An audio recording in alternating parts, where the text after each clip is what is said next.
What is up, everyone, and welcome to the Week 5 edition of The Express. I am Nate Paulbut, your host, joined here by Mr. Kevin Tompkins, the wizard of the math, the wizard of the analytics here at Optimus Fantasy. We wanted to go live last night. Windows updates had another plan for us, so here we are on a Monday. After Kevin's already done clock management for now, we're going through all of the shit show of running backs here, which is fantastic. And make sure after you watch this, guys, go check out Clock Management is on our YouTube channel. But for everyone else, guys, it is great to have you here, and we're going to roll through this slate. We're going to get you in and out of here, but we've got all of the deets from this last weekend. It was a crazy one, Kevin. There were some wild games, some really close games we didn't expect to be close whatsoever. Some blowouts I don't think anybody saw coming. What game, I guess, before we get into the full slate here, stood out the most to you this weekend? Well, stood out to me for negative reasons, I guess. Tennessee beating Arizona and absolutely crushing the Survivor. You know, the Circus Survivor lost half of the pool this week with the Rams losing to the 49ers and Tennessee beating the Arizona Cardinals, who that knocked me out of my Survivor pool. So, but in terms of like actual real life NFL, could be Tampa Bay, could be Tampa and Seattle, which was a fun game. And that you give me a playoff game with that, like I'm down.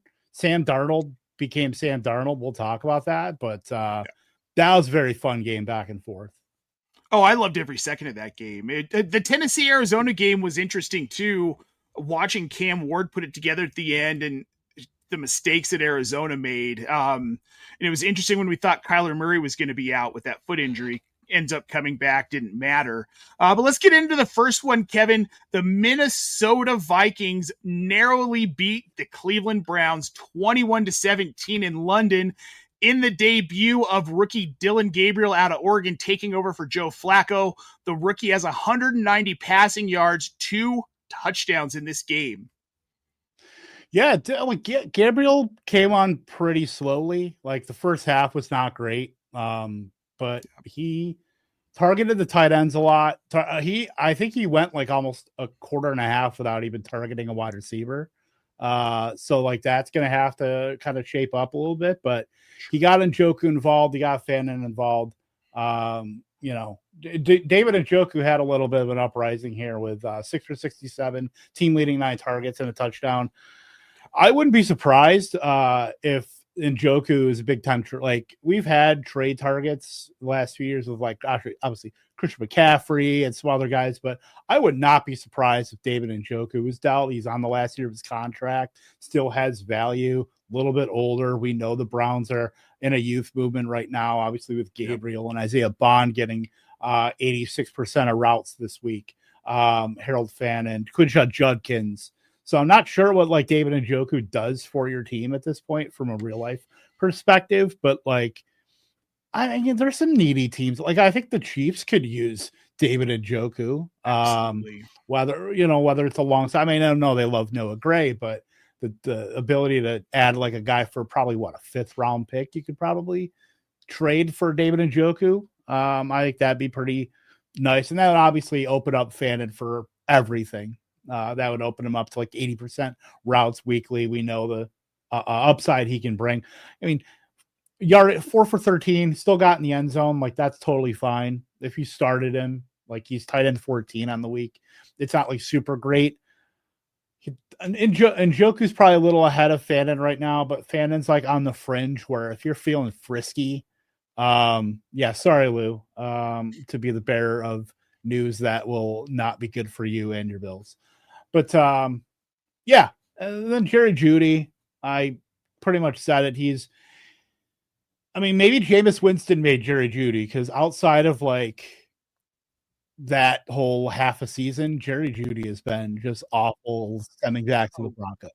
So just give me, I guess Isaiah Bond is like if you're hoping and praying on a Browns receiver, but I'd still be targeting the tight ends here. I mean, whether it's Njoku forever, how long he's there, Fannin, and then Quinshon Judkins is fucking awesome. The next Nick Chubb, people are saying 23 for 110. I mean, he's this offense, and from a fantasy standpoint, him and Harold Fannin, I'm interested in as well. Fannin being that other tight end. And I'm a big Fannin fan. We've talked a lot about Harold Fannin, and I do think at this point they can like reliably move Njoku. They just simply don't need him. This is a team that's in rebuild. Get a pick for him. Move on. Needy team. Please God, not the Chiefs, though. That would make me just want to cry. That was the first team I thought of. Like that probably could use a guy like that. I mean, maybe Washington. I guess. I guess Washington could use him. Cincinnati could use him because he can block. They can just put him in at left tackle and call it a day. Cincinnati already rotates through like 9 tight ends. They probably why not have it? They're not doing, and they're you know they're gonna have to, obviously with Burrow out, they're not going to be competitive. They wouldn't. Oh God, they wouldn't need him. I mean, maybe. I mean, Houston's better. Better than some of their parts. They could probably get an upgrade athletically. Yeah, I'm just scrolling through teams. I mean, if you want to make a Rondé Gadsden like a year 2 guy, send him to the Chargers. Sure. I don't like that one either. Let's move on to the other side of the ball here, Kevin. The Minnesota Vikings, the victors, just barely in this game. 1 touchdown pass from Mr. Cam Akers. It was a really nice pass. Otherwise, Carson Wentz, 25 of 34 for 236 yards and a touchdown. Not really necessarily impressive here. Jordan Mason, also unimpressive, 13 carries for 52 yards. He got benched for a good part of the second quarter. Nothing other than, Justin Jefferson, 7 for 123. That was exciting. But otherwise, what did you take away from this game? On the Minnesota side, at least. Justin Jefferson's playing at our best wide receiver. If you needed to fight the aliens with route running and with just in the overall skill of a wide receiver, you'd be sending Justin Jefferson out first. Jordan Addison, it was really weird because he did not play at all in the first quarter. People are wondering if it was a disciplinary thing, because it was Jalen Naylor pretty much out there, and Adam Thielen for a little bit too. Addison ended up coming in the second quarter, 5 for 41 and a touchdown. He's still pretty awesome. 75% of routes. Basically, you would have had almost close to 100% route participation had it not been for that first quarter. Hawkinson, totally fine, 6 for 38. Not too much to glean from this. Not much gain for Xavier Scott. We were wondering if he was going to be more of a focal point with Jordan Mason, considering his game, in Dublin, where Xavier Scott ended up getting the end zone. 5 for 18 on the ground, nothing through the air. So, Scott's probably a decent hold right now, but you're not starting him, under any circumstances. He's mainly, a break glass, handcuff for Jordan Mason, Jordan Mason is starting to get a little more involved receiving, which is good to see, because that wasn't his profile in San Francisco. He was never really a pass catching running back, and even chipping in a little bit. The intent is important to show that they're willing to give him 4 targets. So I think that's perfectly fine. And Carson Wentz is again, perfectly fine. He's getting the ball to the guys that should be getting the ball. And that's all you want from a backup quarterback. Yeah, Wentz is perfectly fine. I honestly think he's better for this offense, especially for Justin Jefferson and Jordan Addison, than JJ McCarthy. I don't know what's going to happen when McCarthy comes back, if McCarthy comes back, but I am getting nervous about Justin Jefferson when that does happen. Kevin, are you at all? No, I'm not worried. Talent. I mean, look, we'll hit on it with the Bengals, but I'm not worried about these uber wide receivers, no matter who's throwing the ball, because the intent's there to get those guys the ball first and foremost, and then yak ability. I'm not worried about that. Maybe the upside case is diminished just slightly, but not worried in a macro kind of way.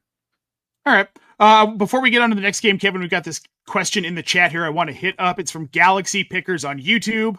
He wants to know if he should pick up Mason Taylor or Theo Johnson at tight end off of waivers. For me, it's going to be Theo Johnson, Kevin.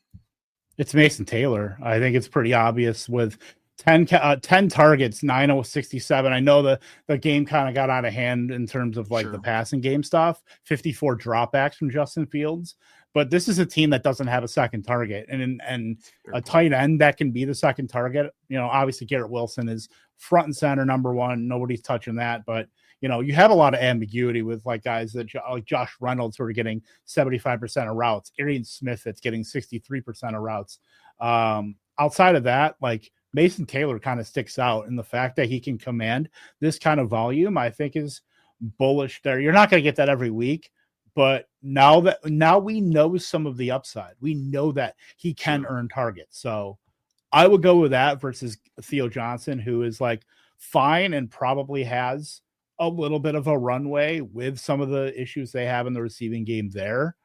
But I mean, I would always go for target volume versus guys that score touchdowns, like just because that target earning is going to lead to touchdowns in the end. Fair enough. Both played for New York teams, so it's hard to be super excited about either one this season anyways. But you got to do what you got to do, especially this time of year. Let's move on to the next matchup. The Las Vegas Raiders losing on the road to the Indianapolis Colts 40-6. Let's start on the Raiders side of this, Kevin, because Geno Smith seems to have fallen apart. He now has 3 games with multiple interceptions, 2 of them with 3, and this past one against Indy, he has got 2. Are we getting into the neighborhood of Geno Smith being not only unstartable, but unrosterable in fantasy? I mean, you're not starting him anyway. You're probably not rostering him either. Look, the offense is built around Brock Bowers. When Brock Bowers gets hurt and you don't have him, obviously you are running around like a chicken with your head cut off. You don't know what to do. You don't have any direction in the offense. We got 59% of routes from Albert Akuibunam.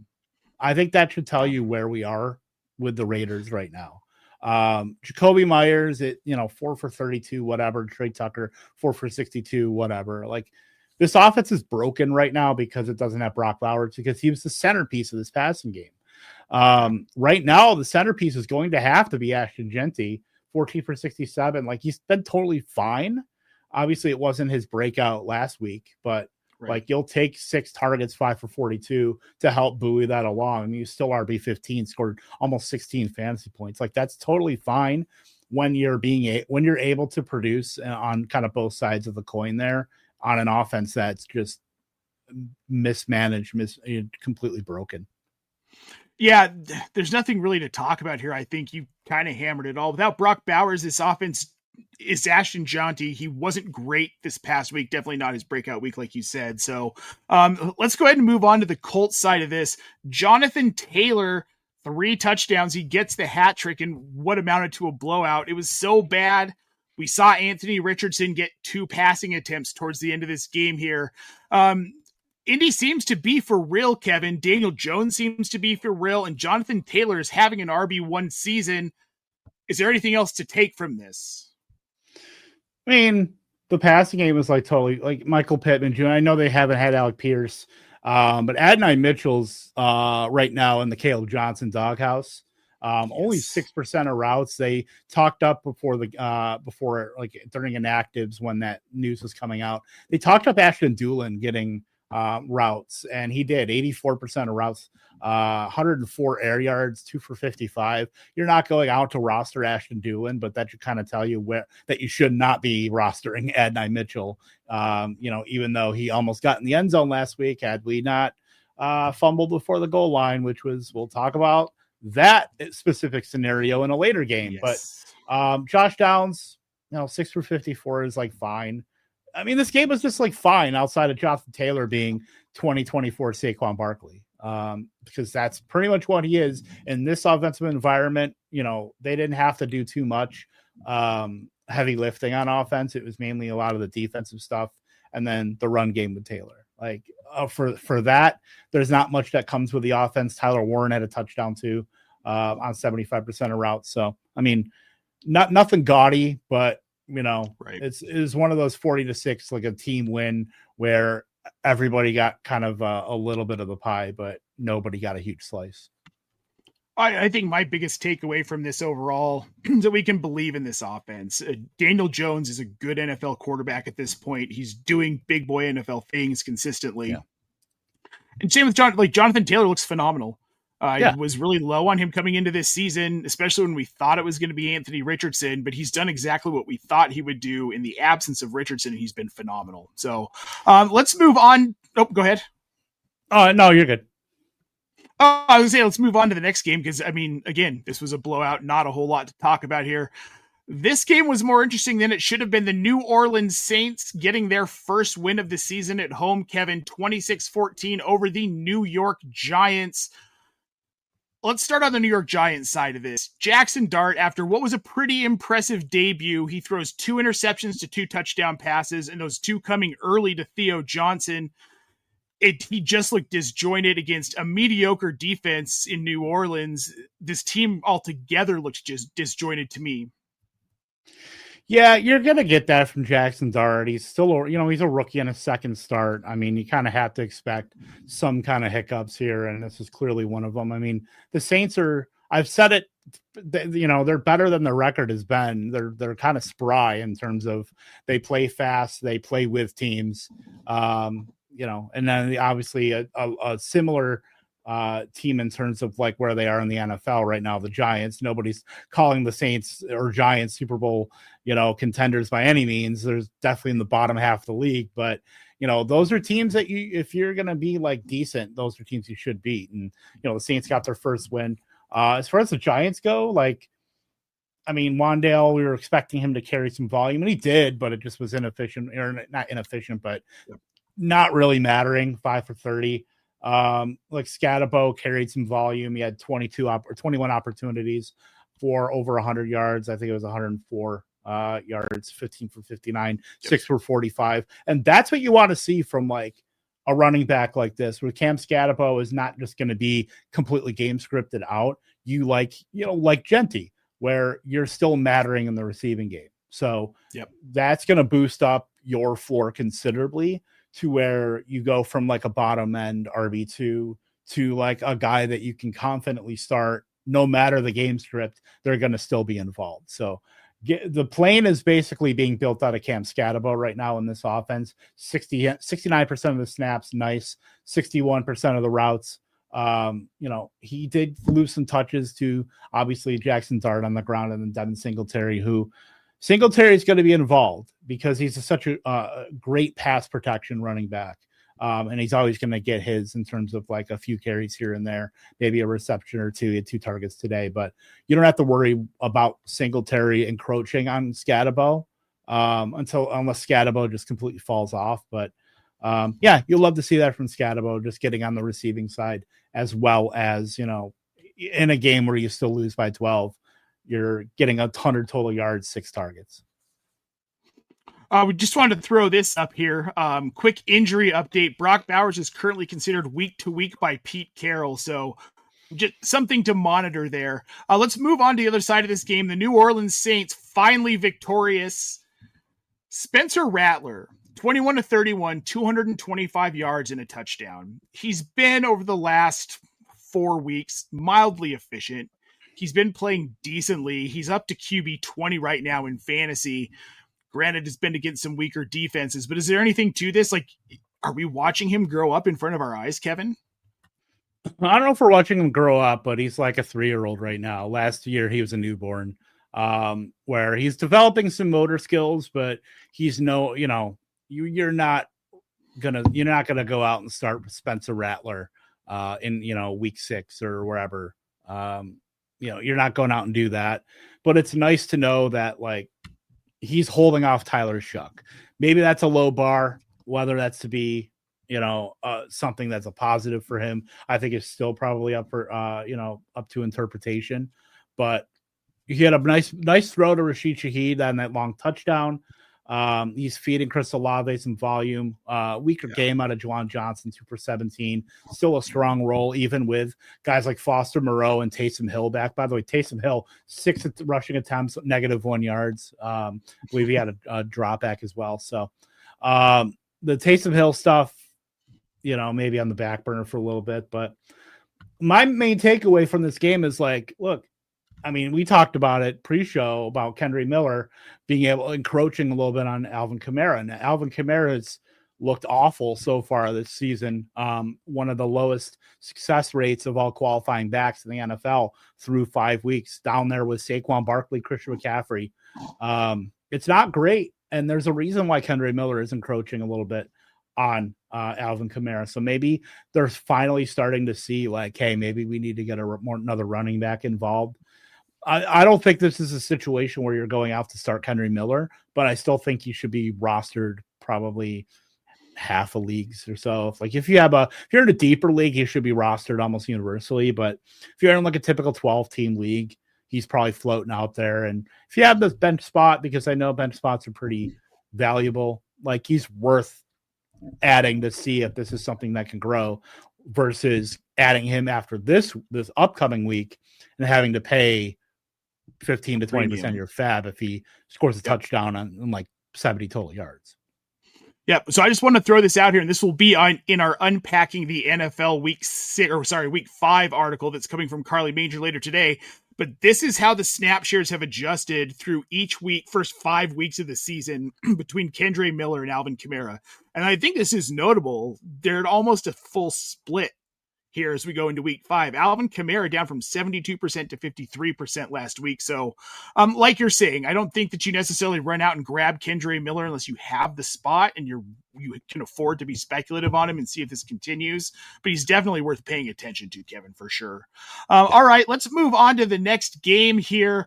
We've got the Dallas Cowboys beating up on the New York Jets. This was mostly an unexciting game. I'm going to be honest, I caught some of it here and there. But what I did take away from it is Justin Fields can throw, and they will have him throw the ball if they need to, which is not something I thought a lot of us expected. He gets 2 touchdowns, 46 passing attempts, 283 yards without an interception, only runs the ball 7 times for 26 yards. So let's start on the Jet side of this here. We've got Justin Fields playing well. Breece Hall gets hurt, but he's still 14 carries for 113 yards.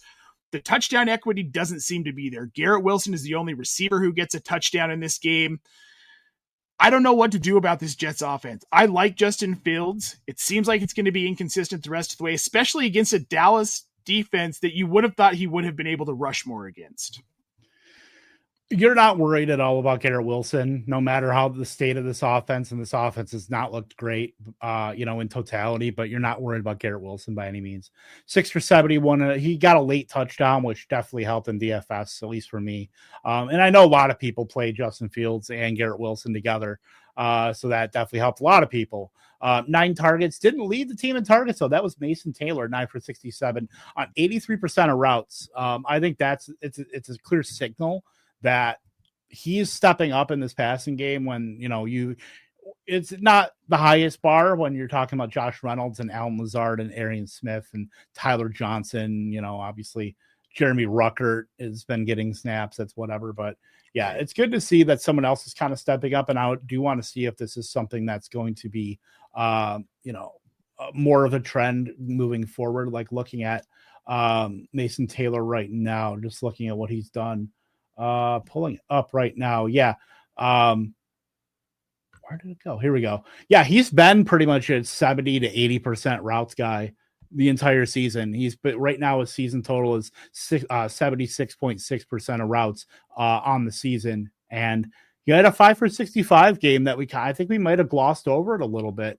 Now with yesterday, 10 targets, 9 for 67. I think he's a universal ad, especially with tight end being a pretty weak position. I know tight end came back pretty well yesterday in terms of like a lot of guys scoring and a lot of guys putting up stats. But I think Mason Taylor, to this point right now, even with Justin Fields, I think he's a guy that needs to be added in most leagues, if not all.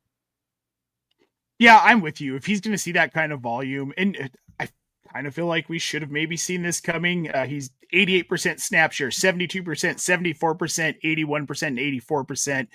He's been on the field. It feels like they were just trying to get him worked up.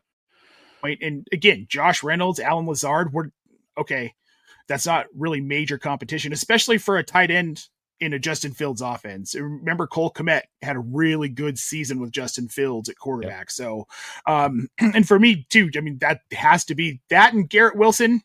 Garrett Wilson's always going to get what Garrett Wilson is going to get, which is always going to be probably a top 10 performance every week. So let's move on to the other side of this, Kevin. The Dallas Cowboys. Ryan Flournoy tied with Jake Ferguson for the lead in targets in this game, both getting 9. Flournoy, 6 catches for 114 yards. Is he someone that we should be keeping our eye? No, you really don't think so.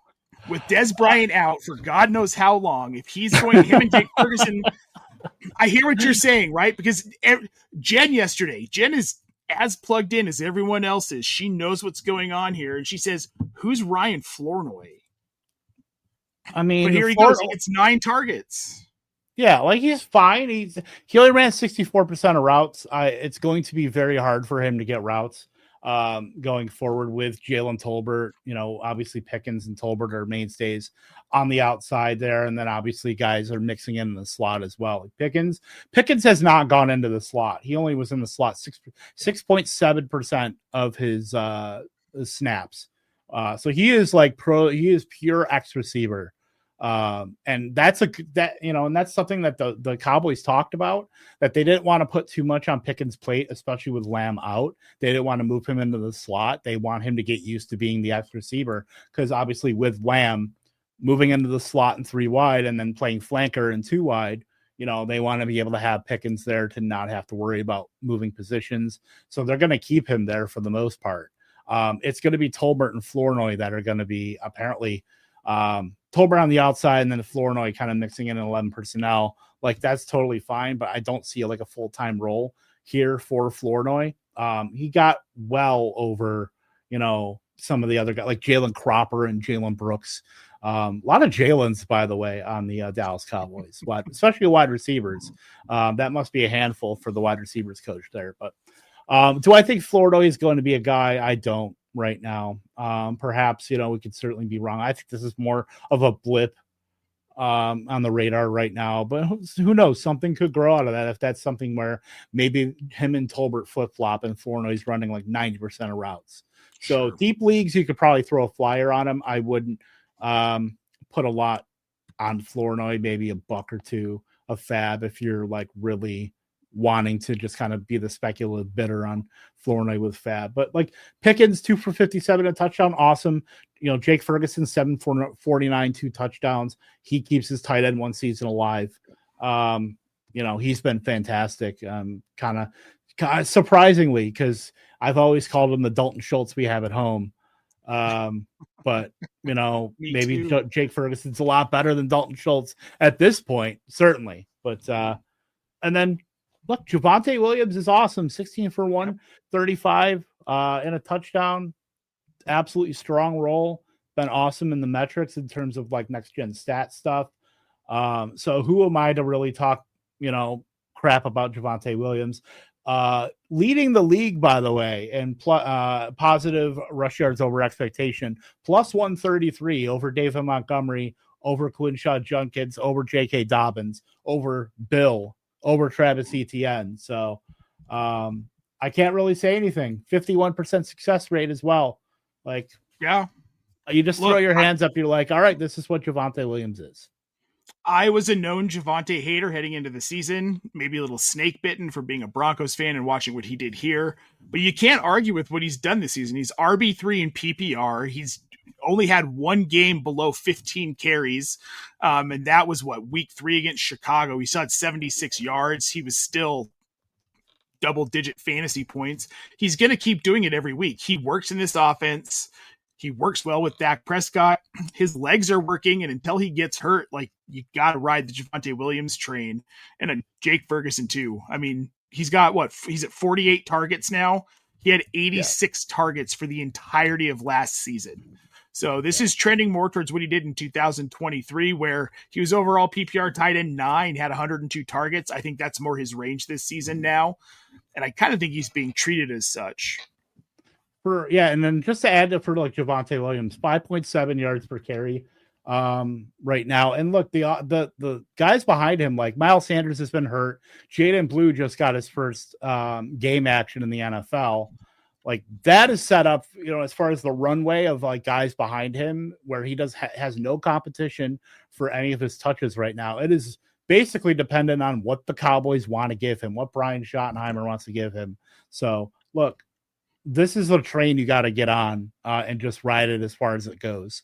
Because look, we have to update our priors. I talked about on clock management where we can't just look at Javonte as a 7th round guy. Right now, like the zero RB bros, we're eating good with Javonte, with Bill, with J.K. Dobbins, with like a lot of Quinshon Judkins. We're eating good in the zero RB streets. Oh no, 100%. And I have enough Javonte Williams at cost where this has been really good for me, and I'm very pleased. And again, it's going to continue. Bill. We'll get to that game though in a little bit here. We're gonna move on to our next matchup: the Denver Broncos defeating the previously undefeated Philadelphia Eagles 21-17 at the Link, no less. Kevin, this was a really interesting game, and we'll start on the Denver side because Bo Nix in the first half looked awful. He looked like Spencer Rattler light. It was not good. Turns it on in the second half, finishes 24-39, 242 yards and a touchdown, added 3 carries for 22 yards on the ground. But ultimately, he willed this team to a win over a very good Eagles defense. Is Bo Nix first half Bo Nix the rest of this season, or is he more like second half Bo Nix the rest of the season? I think that's what all of us who have him rostered are trying to figure out. Yeah, Nix is like totally fine in terms of like you're still getting some of the rushing stuff, but God, this like he's gonna have to just hyper target Sutton and like figure out stuff like in terms because the passing volume I don't think is gonna like quite be there. Obviously, it's spread out to the fact that you're getting 10 guys targets every week. In the past, like Cortland Sutton is a lock. I mean, he had that kind of blip where Troy Franklin had that good game, and I think in week 2. But Sutton's been locked in as like the top target, and that you do not have to worry about. Troy Franklin's still like running enough routes. He 79%, but everybody else, nobody over 54%. Evan Engram and Pat Bryant running the same amount of routes. And Engram got in the end zone, but even though he was tight end 11 this week, like you can't start him. He doesn't run enough routes. This offense spreads the ball way too much to be able to get, bankable production, especially in tight end. So that's where it gets tough for a guy like Engram, where we know what he can do if he's like on the field 70% of routes, but he may just not be that player anymore. So this was something where this was my worry with Evan Engram, where a lot of people were touting him. Everybody wanted to use the word Joker to talk about Evan Engram, but there was always this range of outcome where maybe he's more of a rotational guy with Adam Troutman, with Nate Atkins, with Lucas Kroll. And that's exactly what we're seeing. So you want your tight ends at the minimum about 70% of the routes to be able to start them reliably in terms of like getting some play action stuff, getting on the field, just in general. Engram's not even doing that. So you can't start him despite getting a touchdown. And then J.K. Dobbins, I think, is almost a universal start right now. And I talked about it on clock management too, with like Archie Harvey. You're getting the slow burn with just like Trevion Henderson, where you have it's one thing to have everybody fumbling in New England, but here in Denver, you have a back that's been efficient, that's been excellent, especially in fantasy, to where why would you give RG Harvey more when, you've got a perfectly good J.K. Dobbins that's everything Sean Payton wants, that's still getting 53% of the snaps. I mean, he's not going to get on the field routes wise. Tyler Bidet is still running 37% of the routes per drop back. So that's, taking off some of the upside there, but he's almost matchup independent as well, especially against the Eagles team in Philadelphia, 20-79 and a touchdown. Yeah, J.K. Dobbins is the guy. Harvey, again, we talked about this before the season when people were hyping him. That's fine. He's going to have a role in this offense, but he's not going to be the RB1. He's not taking over a guy like J.K. Dobbins. Once they brought in Dobbins, I kind of felt like that dream was over for Harvey.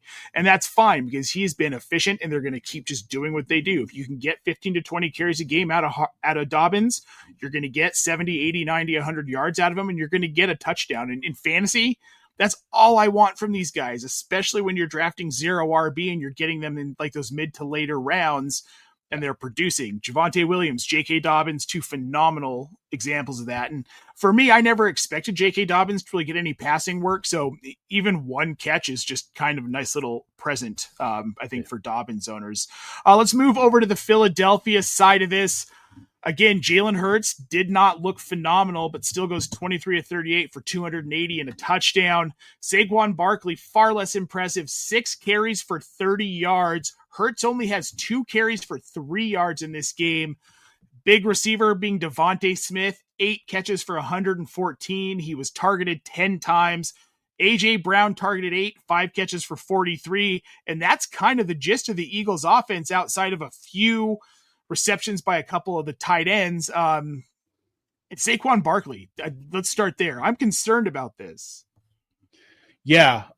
Just to give you a little context, among 35 qualified backs right now in success rate being the percentage of your carries that provide positive EPA, Saquon Barkley is dead last in success rate right now, just behind Christian McCaffrey, DeAndre Swift, Achane, Tyler Algier, Isaiah Pacheco.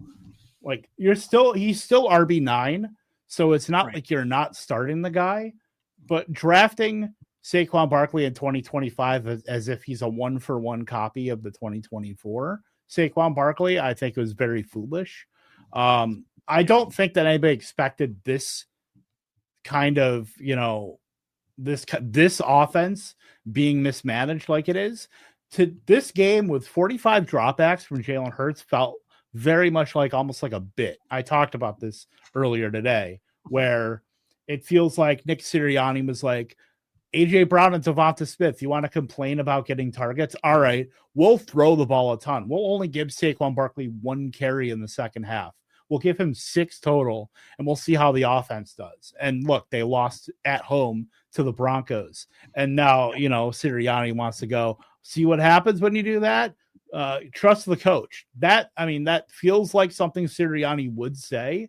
So I wouldn't be surprised if they go completely the other way and just do what they do and give Jalen Hurts like 18 pass attempts next week. Yeah.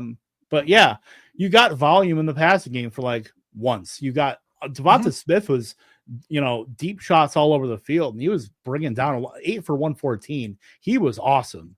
A.J. Brown just missed a touchdown, but he's 5 for 43. He was like totally fine. Dallas Goedert got in the end zone again. Saquon Barkley got in the end zone, receiving as well. But, I don't glean a lot from this because I think it's just going to flip back to this is what we're doing when we're winning.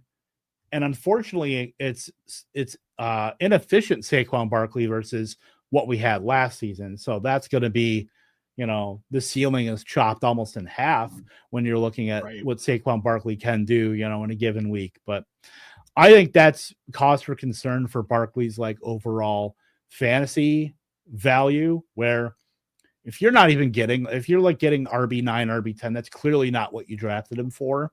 So, a lot of those, owners, unless you just hit the nuts on like rounds 2 through 5, you're probably in pretty bad shape. Yeah, it's not good. It's not good at all. I stayed away from him almost completely. We had some conversations during the offseason again about this where it was, he's not going to do that. He's not going to get even close to what he did in 2024. He'll be productive, but going as a top 5 running back just seemed crazy to me. And I think maybe it was just a little bit crazy. But let's move on to the next matchup on this slate here. We've got the Carolina Panthers eking it out against the lowly Miami Dolphins, 27-24 in Carolina. This was kind of a crazy end. This was oddly one of the more fun games in the fourth quarter on the slate. Yeah. Who would have thought, right? But started out strange. Darren Waller goes off in the first quarter. He gets a touchdown. He has 5 catches for 78 overall on 5 targets. I want to bring this comment into the chat here. Lou threw this in here, and it was something I thought was pretty awesome. If anyone had the pleasure of experiencing Eric Collins calling the Miami Carolina game play-by-play, it was awesome. When Waller caught that touchdown, he goes, "Woo, baby, we're back." and it made me chuckle. Waller's looked good. I really feel like on the Miami side, this is the only thing that and Jalen Waddle, 6 catches for 110 and a touchdown. I don't know that there's much else to talk about. Tua was serviceable. He had 3 touchdown passes, 256 yards. Achane was really disappointing, though, 10 carries for 16. He did catch 6 for 30 and got a touchdown there, but overall, just their running game wasn't going, and they lost to Carolina, Kevin. I think there's a lot to unpack with Miami. There's a lot of so like Achane, 10 for 16 sucks, but the fact that you still put up 15 fantasy points receiving on top of that to be able to salvage your day, we just talked about it with Genty.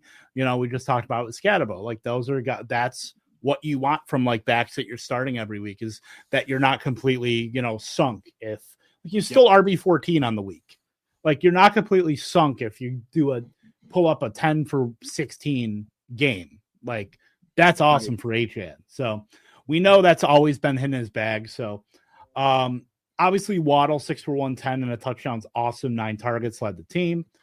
I was very, very worried. Not worried, but I was wondering how this would play out with obviously no Tyreek Hill. Malik Washington was a very popular pickup. I talked about him quite a bit. I probably never talked about Malik Washington more than anybody than I did, obviously this past week. And then I thought Nick Westbrook-Ikine would be really annoying.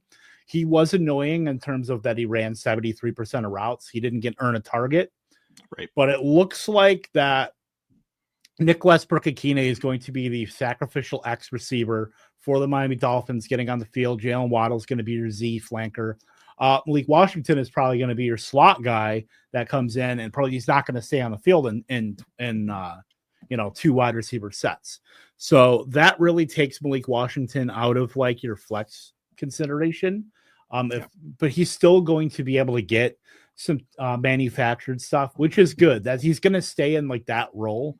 But I was trying to see if like Malik Washington could get some more routes and kind of get a little more floor to where you could start him. 5 targets, 4 targets for 4 receptions for 0 yards. So like not great there. But perhaps it's a burgeoning role. Maybe he's like Josh Downs-ish in a way on a much less competitive offense. So that's where you have to take that. And then in terms of like the target hierarchy, we know that the Miami Dolphins are so condensed. And right now it's looking like it's Jalen Waddle, Devon Achane, and Darren Waller as like the third guy. He's not going to be Jonnu Smith. He's not going to be like 9 for 90 the way he was in a touchdown, but he's probably going to be more downfield dependent. 14-yard ADOT for Darren Waller. That's always been his calling card. Him and like Mark Andrews have always been more downfield targets, more because Darren Waller was a wide receiver before playing tight end. So like, it's good to see he's still got some of that. I would kind of pump the brakes on like Darren Waller being like a top like 5 tight end about there, because, obviously the last 2 weeks have been awesome for him. I think he could be that, but I don't think that. Well, I think he's still a startable almost every week tight end in fantasy based on this utilization, going up to 68% of routes. I think that's very interesting. I think he was at 50 last week. So that's good that he's getting like plenty of run. And even with like Julian Hill and Tanner Connor still getting routes, that he's able to rise above that and not get stuck in that like rotational quagmire. This is like the role that we've wanted Evan Engram to be in Denver. And, it's obviously did not come to fruition. So to go from like talking about Evan Engram where he got stuck in a rotation to like the upside case of what if Engram didn't, you're looking at it with Darren Waller right now. Yeah. And I'm interested in acquiring him if he's available. A lot of people were super excited about him during draft season and they were taking him in the later rounds. So he's not widely available, but he's a guy I would target if you need a tight end in your league. And yeah, this offense is really condensed. I'm still not interested in Tua. And we have to remember too, Kevin, this was against the Carolina Panthers. It's not like this was against a good team. So we'll see. Jalen Waddle, I mean, I kind of expected this. We figured he'd see the lion's share of the target, 6 catches for 110. Again, I don't know that any of this is going to be sustainable long-term in this offense. So we'll just have to see over the next couple of weeks. Let me toss something at you before we go to the next game, before we go to Carolina. Rest of season, Darren Waller or Hunter Henry? Oh boy. Probably going to stick with Henry just because it's a known entity. I think I would take Darren Waller there. Just really? Because of the condensed. Would you rather have him or Dallas Goedert? Waller. Waller or Juwan Johnson? Dude, 2 weeks ago would have been Juwan Johnson, but yeah, Darren Waller probably at this point. Waller or Mark Andrews? Oh boy. I would probably consider Waller over Andrews. You're looking at it's a top. Okay, that's a top 6 tight end right now.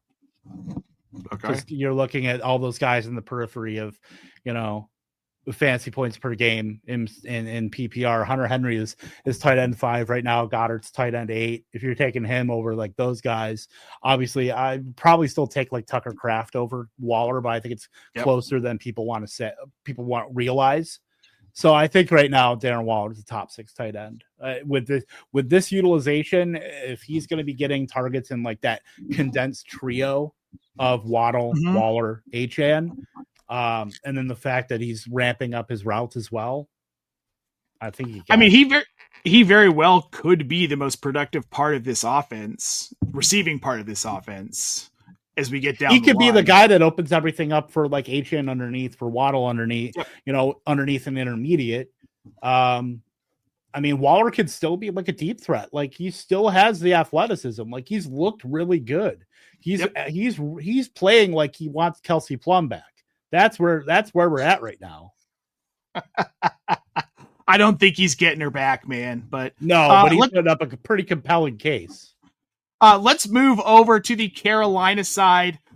Bryce Young again, unexciting, 19 of 30, 198 yards, 2 touchdowns and an interception, gets sacked 3 times, a QBR of 38. But the real story here, I think there's 2 stories here. Ted McMillan, 6 for 73. I don't think it matters how bad Bryce Young plays. Ted McMillan is the guy in that offense. Not that that's surprising. But then Rico Dowdle, Kevin, 23 carries for 206 yards and a touchdown. The boy just went off without Chuba Hubbard. Yeah, the role is strong. 67% of snaps, 51% of routes.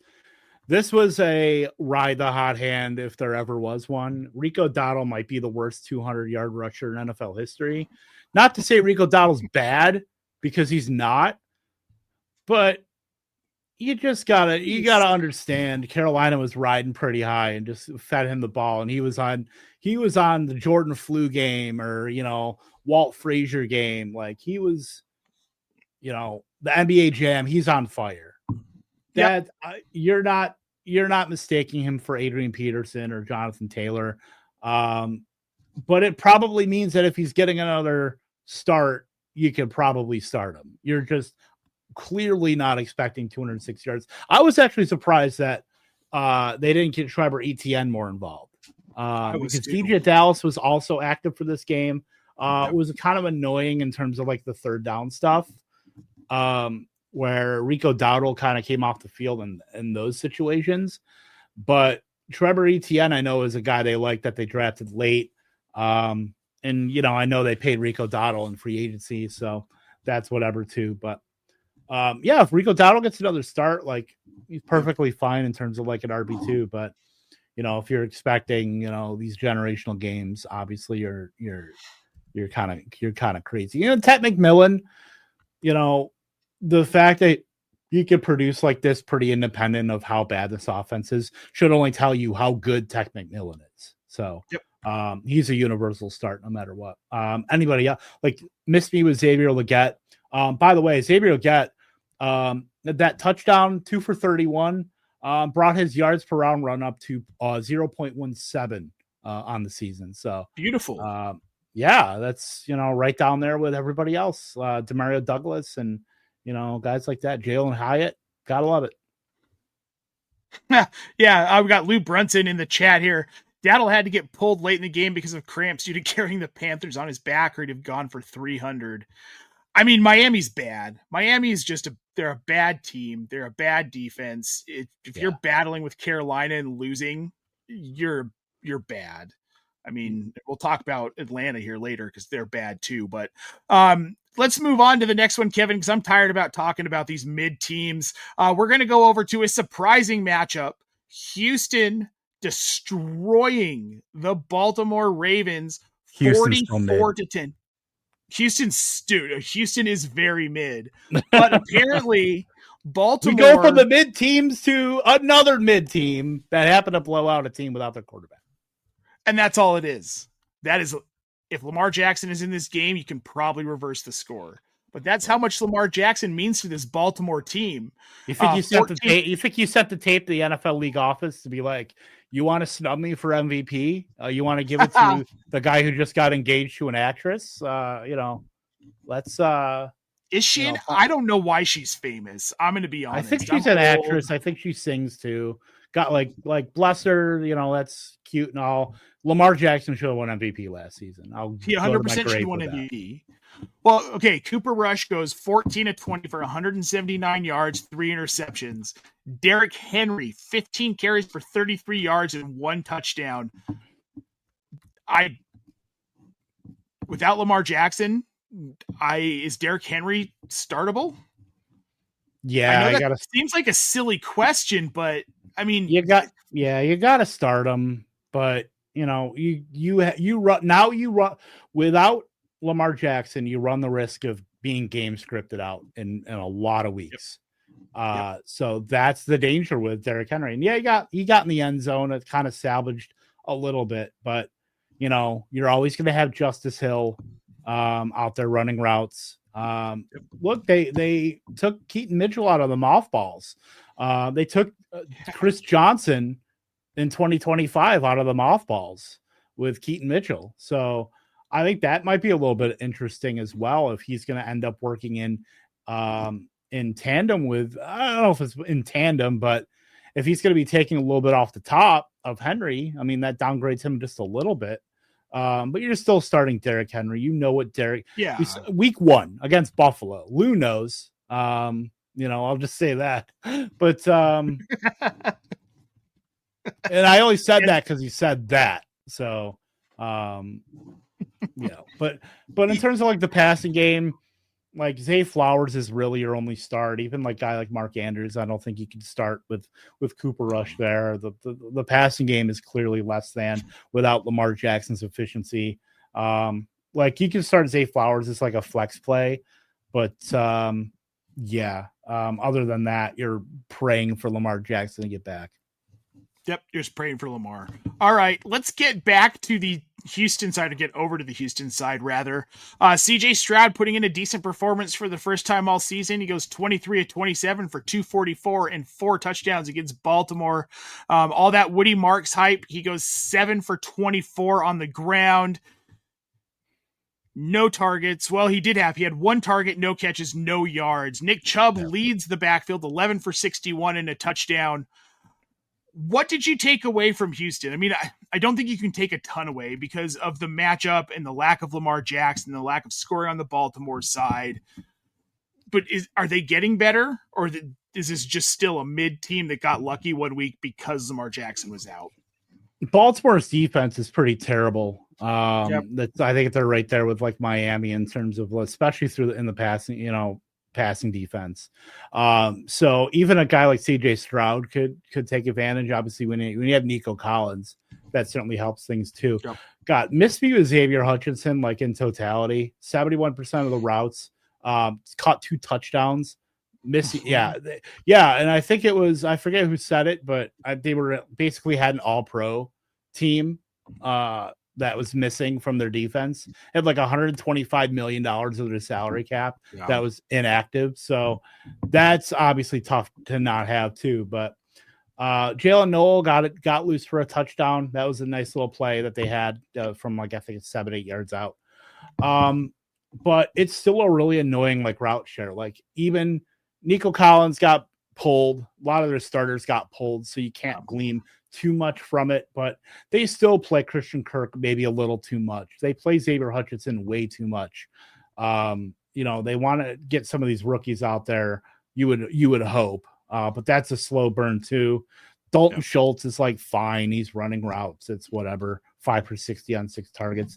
And then, the running game, 12 opportunities for Nick Chubb, 8 for Woody Marks. I think that was a sign of assuming rational coaching going wrong, because we always assume that it's going to be just an upward climb for guys like Woody Marks, where it's probably more stairs than anything versus like the elevator, where it's going to be, he's going to get there more probably of like the Bucky Irving kind of way, sure, where Rashad White was annoyingly used in the first like 6-7 games. Bucky Irving was still producing.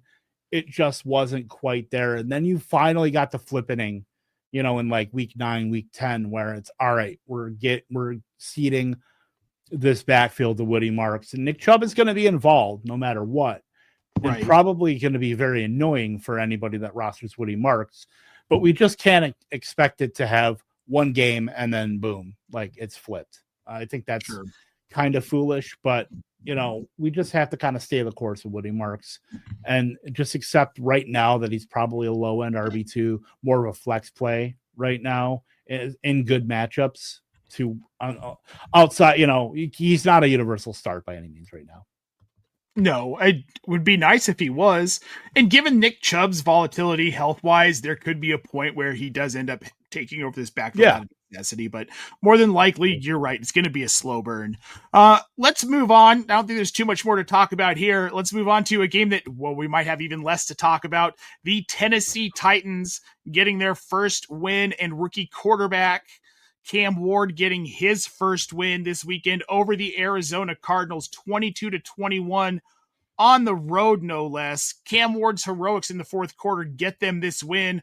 Also, a dumb fumble by one Emari Demercado did not help the Arizona Cardinals lose this game or try and even win this game. Let's start on the Tennessee side here, because Cam Ward, despite not throwing a touchdown pass, 21-39 for 265. It's probably the most efficient passing game we've seen out of him. Calvin Ridley leads the team in targets with 10. He goes 5 for 131. Next up was Chikakonkwo and Gunnar Helm, the 2 tight ends, both getting 5 targets, along with Chimere Dike, who also had 5. Very spread out offense outside of really Calvin Ridley. Nothing to be too excited about. I don't think there's anything even to really take away from this really necessarily, other than Cam Ward's growing and he'll get there eventually. Yeah. That's a very slow escalator. That might be the escalator Donald Trump was on at the United Nations building, in terms of getting Cam Ward, up to where we want him to be. But a league leading 176 air yards from Calvin Ridley. So the intent was there to get him the ball deep. It may not have worked too well. 5 for 131 though, did hit on a couple. And then I think the real, you got to worry a little bit about Chikakonkwo. If for some reason in deeper league you're starting him, Gunnar Helm might be right on his heels. Almost matched him in routes, play more snaps than Chikakonkwo. So I think it might be a point where maybe they've seen enough. They want to see more of Gunnar Helm versus we've seen enough of Chikakonkwo. So I think that's a real boon for a guy like Helm, where he's not a guy you're picking up by any means. It's just interesting from a team level perspective of how they're going to operate. But in terms of this offense is not one you want to target anybody. It's fine to see the Calvin Ridley 5 for 131, but you're still pretty hesitant on starting a guy like that, where if this was the best game you got out of Cam Ward so far, and it was 21-39 for 260 something yards, you still got a lot of growing to do, because he has not looked very good. And granted, the team is obviously rebuilding. Their offensive line is not great. Their defense is pretty bad. It's a total team rebuild. Tony Pollard can only do so much on this team.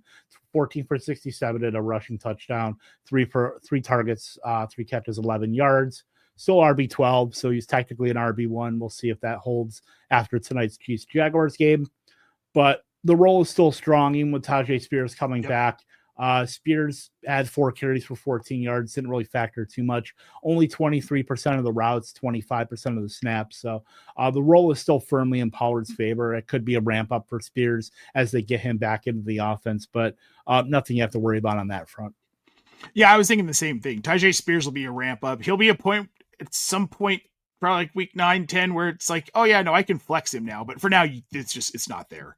Well, he's like Justice Hill. He runs a lot of routes and then is involved in that, but he's going to be like an occasional carry guy. We saw like his upside at the end of, I believe it was last season. It was.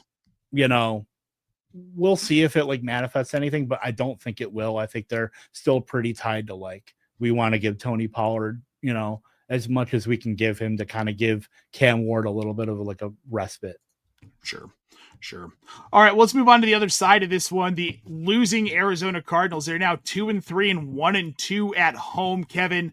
Kyler Murray goes 23 of 31 for 220 yards. He does not throw a touchdown, does not throw an interception, but was sacked 3 times. In the rushing game, Michael Carter takes the lion's share of the carries, 18 for 51 yards and a touchdown. And I think this is notable. Michael Carter tied for the team lead in targets with Marvin Harrison Jr. with 5 apiece. Of course, Marvin Harrison did more with it, 4 catches for 98 yards. Michael Carter goes 5 for 22, obviously shorter targets, but it looks like Michael Carter, in the absence of Trey Benson and in the absence of James Conner, for now is going to be the lead back in this offense, probably punctuated by Amari DiMercado's bonehead celebrating before he got across the damn goal line and dropping the ball.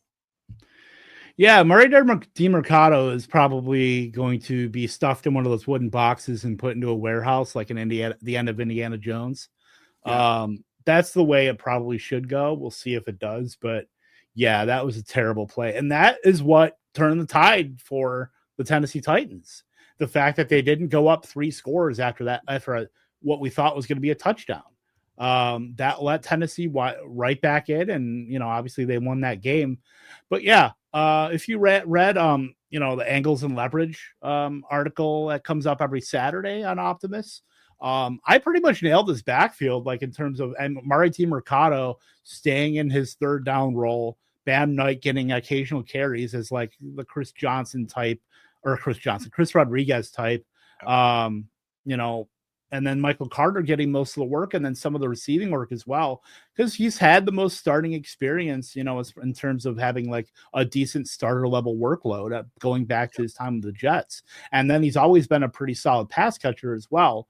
So him kind of taking both of those roles, even though DiMercado at night did kind of take some off the top with like just being on the field more, you're still looking at 57% of snaps, 46% of routes for Michael Carter, 62% of the team rushing attempts for him, 18 for 51, the touchdown. Like they're still RB8, like 18.3 fantasy points. That's what you like to see. You're not going to get that every week. I think that this is going to be certainly a low volume running game, and you're going to get some pretty low weeks. I'm not looking at Michael Carter as anything more than like a very low end RB2, just because I think with this Cardinals offense, it's going to be very volatile. Their offensive line is still not great. They're a defensive team that's going to be built on, stopping people. They're more, Cardinals are always one of the more underwhelming teams every year based on, compared to their expectation, and not shocked at all that this was the team that lost to the Tennessee Titans, that gave up everything to Cam Ward and Calvin Ridley. Like, not surprised at all. Passing game stuff, obviously Trey McBride, 7 targets, led the team, 5 for 41. Fine. Roll strong as it should be. Marvin Harrison, 4 for 98. They have a lot of riffraff there with like the Michael Wilsons, Dorches, Zay Jones that you really don't have to worry about. But it's like sneakily condensed, but they still kind of spread the ball out. But yeah, that's all I got. Yeah. Well, let's move on to the next matchup then, Kevin. We have got what's probably my favorite game of the weekend. The Tampa Bay Buccaneers eking it out against the Seattle Seahawks, 38-35 in Seattle. Sam Darnold's a real boy, Kevin. He played very, very well in this game, even though they ended Totally up throw that losing pick. here. That's Sam Darnold. All right. For fantasy, it doesn't matter. You It's take the minus good, you take 140. the bad with the good. Exactly. It's like when we were starting Carson Wentz in an emergency, but he goes 28 for 34, 341 yards, 4 touchdowns, and 1 real bad interception. Spread the ball out decently. We had 6 catches for Cooper Kupp, 8 for Jackson Smith and Jigba, 7 for AJ Barner, 9, and 7 targets between those two. But Jackson Smith and Jigba, 132 yards and a touchdown in a shootout. You love to see it. I love to see it less. It almost cost me a Kings Classic matchup against Fitz, but just narrowly didn't. Thank God. But this offense looks to be productive now, like reliably productive in Seattle. Yeah, like JSN's fucking great in terms of like when you're talking about guys that are probably going to be first round picks next season in fantasy. JSN is probably right there with Nico Collins, and obviously you were taking Malik Neighbors there, but like that kind of like cohort of wide receivers that you're probably drafting him at like the 108 next year, and you feel good about it. That's where we're at with JSN. So you love to see that. Cooper Kupp is like totally fine. 8 targets, 6 for 59. He's strong role. You're always going to have that. Torrey Horton scored a touchdown, which was nice to see. It would be nice to get him like a ramp up to where if you have 11 personnel, where he's getting a lot more, on the field a lot more. We don't quite have that yet, but we're getting some efficiency, which is really nice to see, and production. AJ Barner has Dalton Kincaid syndrome, where he's productive when he is on the field. His targets per route run are going to be awesome, 35% this week, but he doesn't run enough routes to where you can't establish a floor with a guy like that. You're always going to have Elijah Arroyo there, who Barner had 59% of routes. Elijah Arroyo had 44%. Blocking tight end Eric Saubert had 15%. So you're always going to have all those tight ends kind of mixing in with Barner, who is not he's a pretty slow tight end as it is. Like I think Andrew Cooper's done a lot of work with tight ends that run slower than a 4.7 40. Have always been behind the 8 ball in terms of target earning and fantasy production. So I'm pretty sure Barner falls into that category. Sure. And then, they got Zach Charbonnet on the field a lot, 50% of routes, 57% of snaps. And then it was a completely split backfield in terms of like Ken Walker, 10 for 86, Charbonnet 9 for 36 and a touchdown. Charbonnet had a catch for 12 yards. Ken Walker had a catch for 0 yards, but I mean, I think I'm still starting Ken Walker over Charbonnet if you had to give me the choice there, but they love Zach Charbonnet almost for whatever reason, where you want to see Walker get a lot more because I think he has better like what you want in fantasy versus Charbonnet, who's more of like a compiler in terms of what he does on the ground and then just compiling stuff through the air versus like Zach. You're much less likely to get the Zach Charbonnet 67-yard touchdown than you are the Ken Walker 67% touchdown. Right. Like that's what you want in terms of like the long speed, being able to be explosive. That's all Ken Walker. So that's where I would take Ken Walker in, like if I had to decide between those two. But like Charbonnet's worked himself in to be like, especially in bye weeks, like a low end flex. So he feels totally fine there. Yeah, the Seattle offense is a lot more potent than I thought it would be. I didn't expect the split between Charbonnet and Ken Walker. I really thought that Ken Walker was going to take over, but he's been way more productive. 8.6 yards per carry last week, and it just kind of seems to be his thing. He's more productive with his carries all across the board.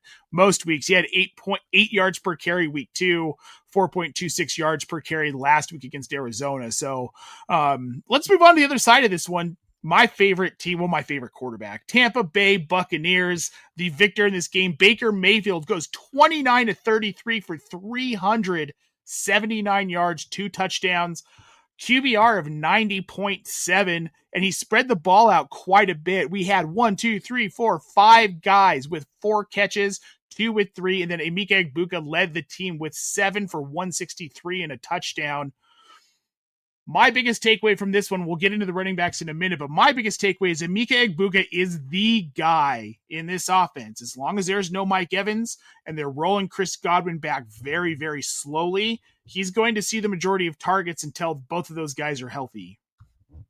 Yeah, Mekabuka's on like a massive sun run right now in terms of especially scoring, but just consolidating a lot of the production in the offense. Like Sterling Shepard got in the end zone. That's totally fine. You want to see more out of Chris Godwin, but I understand that's probably going to be more of a ramp up with getting him on. Like he had 80% of routes. Like that's totally fine. He got back into the slot, which was, I think, very important for him in terms of like production wise, because he had been almost over 60% out wide last week in his return. So it was nice to see him get back in the slot. Over 53% of his snaps were through the slot. But yeah, Mekabuka is awesome. K-Dot even got involved today where he's been all exercise, all-star for all tight ends, 4 for 81 on 5 targets. So like, that's totally fine. Rachaad White, we were expecting quite a pretty hefty roll out of him and maybe some from Sean Tucker. He didn't, 14 for 41, slightly inefficient, 2 touchdowns and 4 for 30 through the air. You're looking at 23 fantasy points. That's awesome. So we're hoping the Bucky stuff isn't super, that won't put him out for too long. Because you are going to have some efficiency issues, especially on the ground from a guy like White, where that's a spot where Sean Tucker has been a lot better. We think back to week 6 last season where he was overall RB1. Sean Tucker was with 36 fantasy points. I'm sure we all remember that. That helped almost nobody. And then everybody was trying to play him in DFS the next week and got burned. But yeah, like I think Rachaad White's a totally fine mid-range RB2. As long as he's getting this work. 56% of the team rushing attempts, 80% of snaps, 64. That's a very sizable role for Rachaad White, even with Sean Tucker there too. So definitely bullish for him going forward as long as, Bucky Irving is out. But yeah, Baker Mayfield's awesome. And then Emeka is like even better. I was actually scoffing at the Emeka price on like DK when it comes to DFS, because he was like the 6th highest salary for wide receivers. And I'm looking at it like nobody's going to play him. And he ended up probably winning people tournaments because he was, in tournaments, like if you look at the Millie, if I had to like guess his ownership, it was probably sub 7% based on the salary. I think he was like 6,900. Yeah. And he went off, man. He had a huge game. I love him. One of my favorite prospects coming into the draft. So, and he landed on one of my favorite teams. I think I need to get an Emeka Egbuka creamsicle jersey for Christmas now. That's what I'm gonna do. That matchup, by the way, that was the number one uniform matchup of the season so far, by far. Oh, hands down. Beautiful. I love those classic Seahawks uniforms. They remind me of Dave Craig and Steve Largent, man. Chris Warren, the early days of Sean Alexander. Warren Moon wore that uniform for a minute, man. Sure did. Brian Bosworth. John Kitna wore that uniform too. John Kitna did wear that uniform. Famed Detroit Lions quarterback John Kitna. Yeah. Oh, man. All right, we're going to move on to the next game. I think we've exhausted this one. Next up is the Detroit Lions not beating the Cincinnati Bengals as badly as we thought they would. 34-24 being the final score in this one. Let's start on the Cincinnati side of this because we finally get Jamar Chase getting a couple of touchdowns. I think most Jamar Chase managers breathe a massive sigh of relief seeing that. But otherwise in this offense, I don't think there's anything really to be excited about. Talk about Jamar Chase again, 5 catches for 82 yards. Yosavash went 5 for 82. Jamar Chase 6 for 110 and 2 touchdowns. Chase Brown, 8 carries for 27 yards. No touchdowns in the rushing game. Don't know how they scored 24 points in this game, Kevin, but they did somehow. Jake Browning, again, 3 touchdowns, 3 interceptions. Kind of what you get from Jake Browning. This game is a sterling example of why you don't get cute with your starting lineups and why you look at Jamar Chase. And if you're doing anything but putting him in your lineup, you are behind the 8 ball. Jamar, I understand it's Jake Browning, and he's awful. He had some terrible throws in this game. He looked horrible, but he still got 45 dropbacks. He still had a ton of pass attempts. And the fact that you have Jamar Chase and T. Higgins on the other side that you can throw the ball to. Jamar Chase is 6 for 110 and 2 touchdowns. Second most air yards of any wide receiver still play in week 5. T. Higgins even got in the end zone. Carly had to breathe a sigh of relief for T. Higgins. Blue sky yesterday. 7 targets, 3 for 22 and a touchdown. Yoshavas, I'm not super worried about. That's going to be like a blip where I'm not expecting anything like that going forward. He's mainly a guy. He is a sacrificial X of this team where he runs all the routes. He will probably be a mainstay on the all exercise team at season's end. But anything else like Chase Brown, 7 for 21 receiving and then 8 for 27, like you still got double-digit points. You still a top 24 running back. But, I think we probably, even though the role is strong, and I was a little bit worried about Samaje Perine, especially if this game got out of hand, and it did for the most part, where obviously the Bengals got some scoring late, where Samaje Perine was going to be the one that takes a lot of the work from Chase Brown, and that looked to be the case with matching Brown on routes. Both ran 47%, and then just below him, 47% of snaps as well. So not much to really glean of other than don't get cute and bench Jamar Chase because of the matchup. Yep. Nope. Always start him. Let's move on to the Detroit side of this. A little bit more to glean from here. Jared Goff, 19 of 23 for 258 and 3 touchdowns. We have David Montgomery, 1 for 1 for 3 yards and a touchdown in the passing game in his hometown of Cincinnati, going back to what he played in high school, which I thought that was pretty cool. Narrative Street was buzzing, man. That was the most Dan Campbell narrative that you knew was the anytime touchdown markets for David Montgomery were like, what was it? And I think it ended up at like minus 190. Or something like that. You weren't winning money on that bet. You weren't winning money on it. And of course, Montgomery adds 1 on the ground, 18 carries for 65. We have Jahmyr Gibbs, 12 carries for 54. The big story on the receiving side, Amon-Ra, 8 catches for 100 yards. He doesn't get in the end zone, but he gets his every week. Amon-Ra will continue and is the alpha receiver in this offense. Jameson Williams, still just kind of a bit roll guy, 1 catch for 9 yards. He only had the 1 target. Same thing with Isaac Tesla, 1 catch for 12 yards, only the 1 target. This is Amon-Ra's offense as far as wide receivers go. And this is a really good, solidly performing Detroit team with, I think, players you can rely on every week, in and out, no matter what. Yeah, like the quietest 8 for 100 out of Amon-Ra. It's like clockwork. You can set your watch to it. Sam Laporta does kind of get lost in the weeds a little bit, but 5 for 92 and a touchdown here. The role is always strong. The production is going to kind of vary after Amon-Ra St. Brown.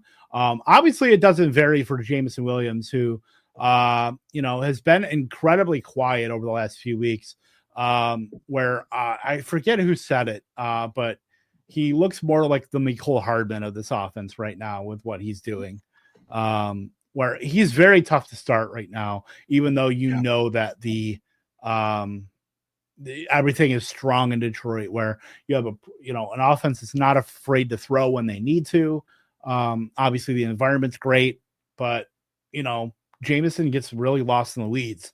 So I know it's very hard to start, going forward. You probably should as like a flex, but you got to know that there's going to be the spikes that come with the valleys. Like that's just who he is. And if you didn't know that going in, I think you kind of know now. Jahmyr Gibbs had a receiving touchdown as well. I thought Sam Laporta had a second touchdown, but it was also a guy that is very white and Brock Wright that got the touchdown too. But yeah, it wasn't a great, I was tinkering with playing Gibbs and Montgomery in DFS. I ultimately just decided to go just with Montgomery, and I'm happy I did. As far as like salary stuff goes, but yeah, this was his game. This was always going to be his game. This was Narrative Street 101 right here. And with like a guy like Dan Campbell, that's, he's going to lean into something like that. There's only a couple coaches where you can be very sure that they're going to be, leaning into narratives like this. Tampa Bay is one of them, and that's always gone back to like Bruce Arians, where he was always a guy that wanted to make sure Mike Evans got his 1,000 yards, wanted to make sure guys got their quotas in terms of like contract, incentives for X amount of catches, yards, etc.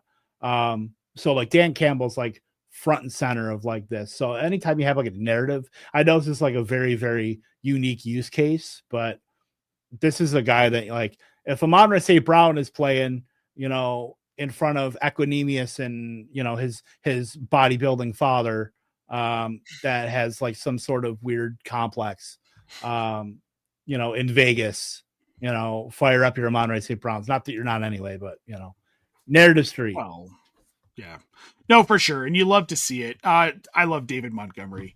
All right. I want to get to a couple of these questions here we've got in the chat before we move on to the last two matchups of the weekend here. We've got Titan Style saying, Kevin, he lost Malik Neighbors, just traded George Pickens and Zach Charbonnet for Jamar Chase and Calvin Ridley. Thoughts on this trade here? Other wide receivers are Ladd McConkey, Jameson Williams, Romeo Dobbs, and Darius Slayton.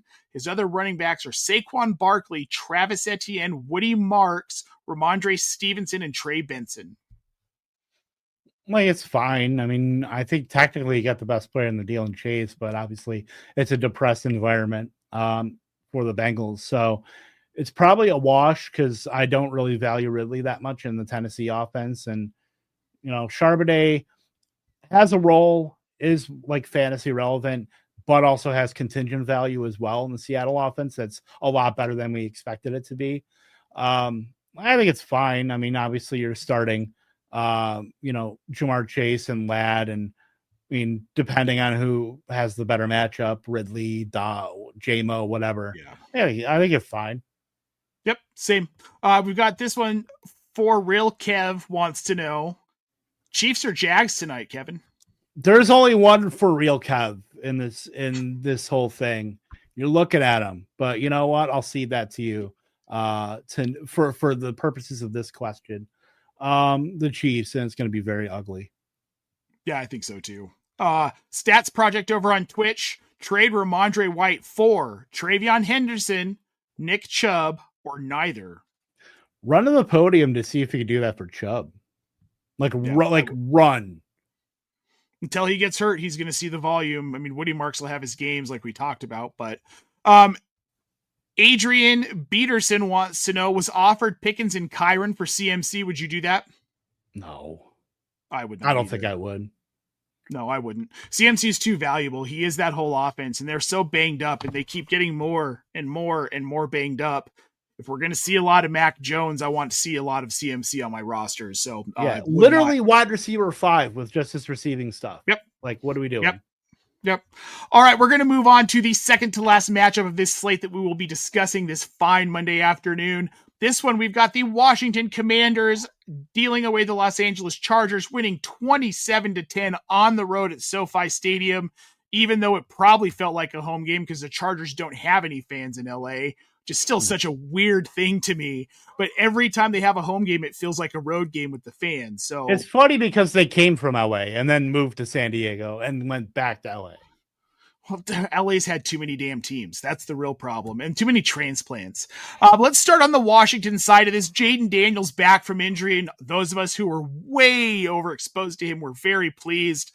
Mixed results. He goes 15 of 26 for 231 and a touchdown in the air. 8 carries for 39 yards on the ground. The real story here, I believe, in my opinion, we knew Deebo Samuel was going to get his, and he did. 8 for 96 and a touchdown. But Ja'Cory, Bill, Krosky, Merritt, 14 carries for 111 yards and 2 touchdowns, Kevin. Yeah, man, this is beautiful to see. We finally got some separation in this running back room where it's been Chris Rodriguez taking like the first 2 series and then Bill working in after that. And obviously McNichols taking some of the receiving stuff. But we actually got some separation here. And it's I keep saying this. It's very hard to put the genie back in the bottle after you have a 14 for 111 and 2 touchdown game. I'm certainly hoping that's not the case.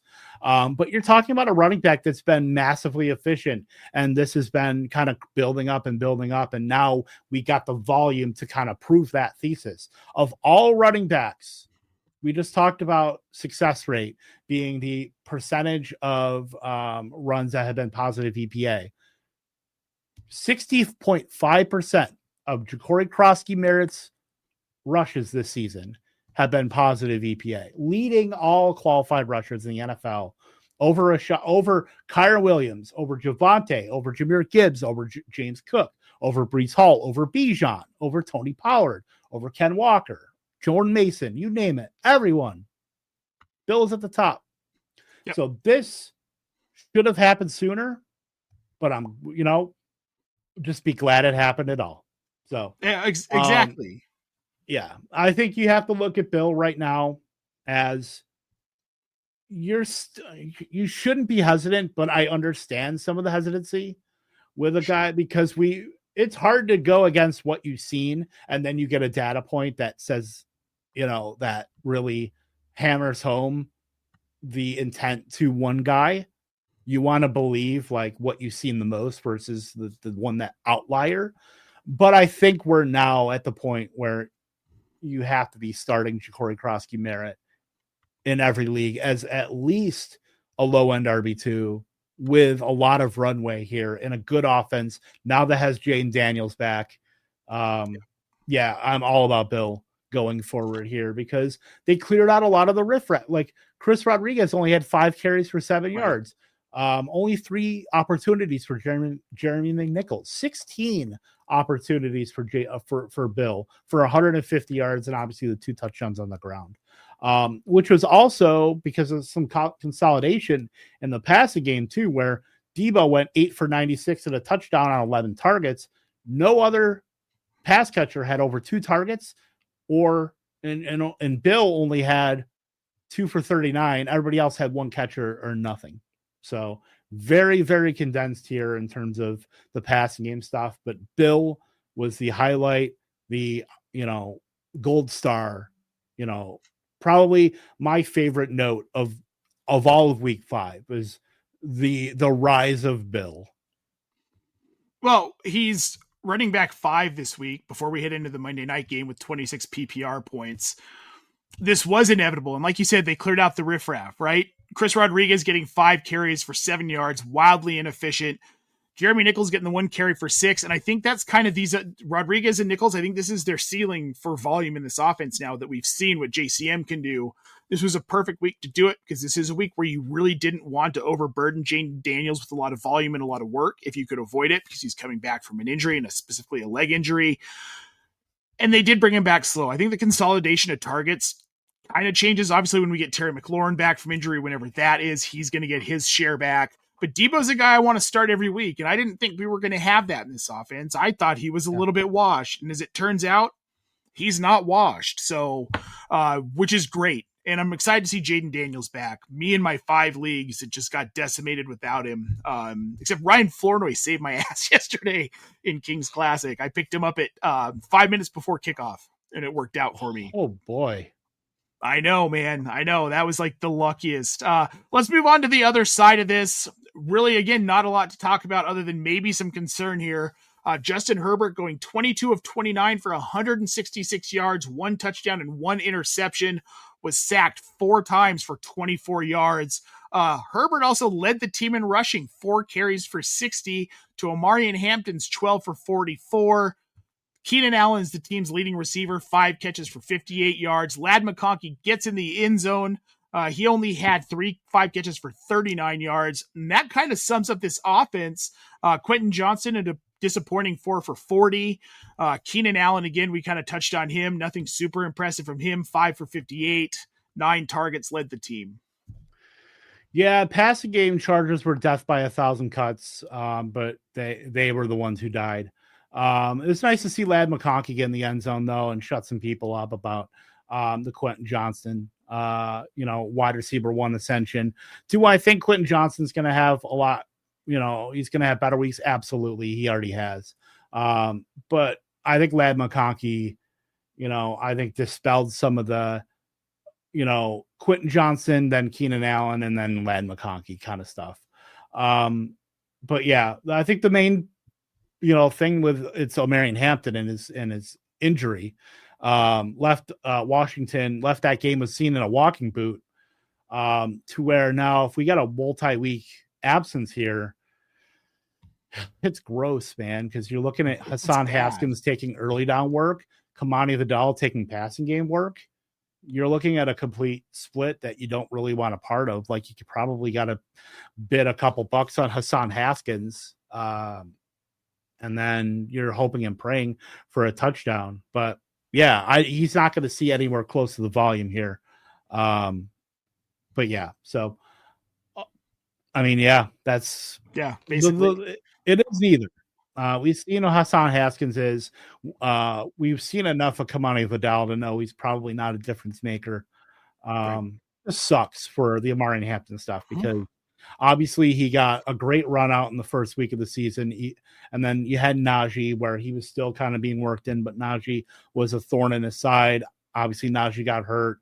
Omarion Hampton had this awesome runway. Now Hampton got hurt. So it's really, and obviously Joe Alt and Rashawn Slater are out as well. So, it feels like the Chargers have always just been decimated piece by piece with injury over the past, like, almost decade now. It sucks, but it is what it is. It's football, I suppose. Yep. All right. Well, let's move on to the last game in this slate that we are going to talk about this fine, wonderful, amazing afternoon. We've got the somewhat exciting yet somewhat snooze fest of the Patriots defeating the Buffalo Bills last night, 23-20 on Sunday Night Football. Drake May goes 22-30 on the New England side of this here, 273 yards. He also has 3 carries for 12, but New England does all of their scoring on the ground. 2 touchdowns from Ramondre Stevenson. But here's the fun part of the Stevenson line. He had 7 carries for 14 yards. Was that the fun part you said? That was the fun part? I thought it was fun. Funny. Maybe it's more funny, but it was fun. It had the letters FUN in it. I mean, as the noted Trevion Henderson guy, like, this sucks. Mike Vrabel was clearly never going away from Ramondre Stevenson in what looks like the craziest pairing of head coach to running back since, like, Pete Carroll and Chris Carson, where no matter how many times Chris Carson fumbled, Pete Carroll always still went to him no matter what. That looks to be what we're doing with Ramondre. The fact that we're still giving Antonio Gibson run immediately after Stevenson fumbled, it sucks. We're getting, we said the RJ Harvey slow burn. We're looking at like the slowest burn in recorded history with Trevion Henderson. Yeah. Eventually we're going to get some kind of, we're going to get a blow up game and we're all going to be dancing in the streets and it's all going to be great. But, for right now, it's hard. Yeah. I mean, and that's the thing. It's only 5 games.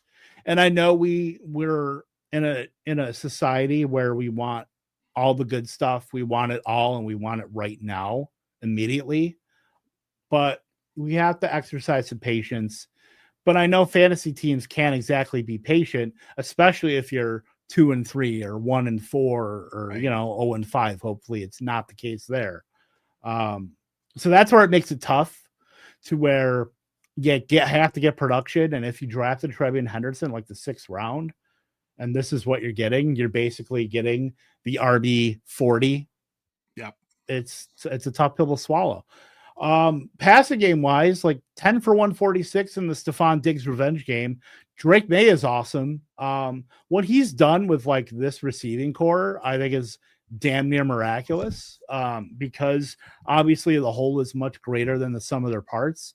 Stephon Diggs is still only running like 64% of routes. Nobody else in this passing game matters outside of like Hunter Henry, and even he's like hit or miss to where I would take a Darren Waller over him.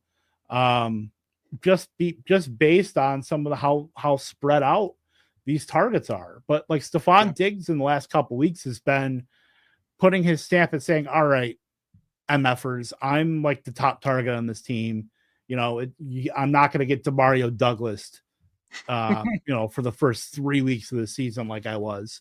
So I think you can start him as like a pretty decent flex option, but other than that, you're not starting anybody else here. You're probably not even starting Trevion Henderson. You feel not great about starting Ramondre, but I don't blame you if you're, that hard up for production that you're clearly going to get because Mike Vrabel doesn't know any better. Touchdown equity. That's what Ramondre is. He's touchdown. It's gross, but yeah, it's what it is. It is gross. Let's go to the Bills side of this one here, Kevin. Josh Allen, 22 of 31 for 253 and 2 touchdowns, throws an interception. Also, the team's leading rusher, 9 carries for 53 yards. James Cook right behind him, 15 carries for 49. Dalton Kincaid leading the way with receiving. He had 6 catches for 108 yards. The touchdowns coming from Curtis Samuel and Keon Coleman. This offense, I don't know. I didn't expect them to lose this game. I didn't expect it to be even really very close. I thought this offense was going to be a lot better against New England. This game was at home in Buffalo. To see James Cook below 50 yards rushing is concerning. I don't think it's a concern moving forward. This is just weird to see from a team that's been so offensively destructive all season. No, they ran into they ran into Christian Gonzalez, who had a really good game. Sure. They ran into Drake May, who had a really good game, and a motivated Stephon Diggs that were able to kind of paper over the stuff that they did in the run game. But the Bills were pretty uninspiring here, and the passing game is always going to be pretty uninspiring. Dalton Kincaid 6 for 108 was like fine, and you probably started him, in a decent amount of leagues. It's just the route volume is like not usually. This is like where he lies. They turned over the ball. Turned the ball over 3 times. Obviously doesn't help, but Keon Coleman is like, you never feel good about him, even though, you get some route volume there, 70%. Khalil Shakir feels the best out of like all those guys in terms of like consistent week to week involvement and production on that involvement. Ran the most routes, 72.5% there. So he's like the guy you feel the best about. James Cook, not worried because the role is so strong every week. He's put a big gap between himself and Ray Davis and Ty Johnson. So not worried at all with James Cook. I think he's been phenomenal and will continue to be so. Every team loses games like this, and it is what it is. So like macro level, I'm not worried at all. Yeah, I'm not either. It's a division game on Sunday Night Football. Think they're going to wear those white jerseys again, though? Probably not. Probably not. I hated them. It's too hard to see the damn numbers, man. They needed like the not like the ice blue outline, but they needed like their normal like blue outline. Yes, I think that would have been very much so. I think those uniforms are cool. I think the helmets were really cool. But the helmets were great. But the sports superstition of when you put out a uniform and then you lose at home in that uniform, you can't take that. You're putting that thing in mothballs. Exactly. You're putting that away with Amari DiMercato. Yep. And Caleb Johnson. That's going to do it for us with this slate here, Kevin. We got a couple of questions I want to get to in the chat before we roll out of here. We got Cinco DeManger, the manager of our Optimus News account on Blue Sky, optimusnews.bluesky.social. Please go check that out. She is dropping news before anyone else over there on Blue Sky. It'll keep you ahead of your league mates, and we would really appreciate the follows, guys. She wants to know, though, Kevin, what are we doing about Brian Thomas Jr.? He's a flex. You're probably starting him. You're hoping that he can kind of get off some of the schneid because he had a better game against San Francisco, 5 for 49. It's really the efficiency because you were looking at 24 targets and just 7 catches on those targets through 3 weeks. So, you're just hoping some of the risk stuff is okay, that the efficiency can come back in this offense because Brian Thomas is going to have to lead it. There's nobody else that really, Travis Hunter isn't getting used. If he's going to get the fact that he didn't really do too much, 3 for 42 on a week where he played, I think 9 defensive snaps for Hunter the fact that you're still getting like Parker Washington and De'Ami Brown involved, Brenton Strange has been like the most consistent player in their offense. But yeah, like I'm a little worried about Brian Thomas Jr., but I think he's like slowly trending up. I think this week, against Kansas City, I think it's tough. They still have Seattle and the Rams before they had to hit their bye. So I think that's tough too. But I don't think Brian Thomas Jr. is just like bad all of a sudden. So I think you still got to roll him out as like a mid-range wide receiver 3 to like a pretty good flex play. Yep. No, I don't disagree. The talent's there. It's just this offense that worries me in general. George C's got this one over on YouTube, Kevin. He's up by 19 points heading into the weekend. His opponent has the Chiefs defense and Isaiah Pacheco. He's got Brenton Strange. He wants to know if we think he's good to go and to win this weekend. I mean, I think so. Yeah, I think you're Pacheco. You're probably not banking on anything more than like 8 to 10 points. Yep. You're probably fine with the Chiefs defense to get a couple turnovers. I think you're good. Sure. Yep. He's got one more question for us. Who the hell can you trade Chase Brown for, Kevin? Or put him in a package for? Yeah, you're not going to be able to move Chase Brown at this point. You can't trade Chase Brown. Nobody wants him, unfortunately. And it's not his fault, really. It's the Joe Burrow going down, and the offense kind of tanked with it. It's a bad run out, really. It's not anything. It's a bad line.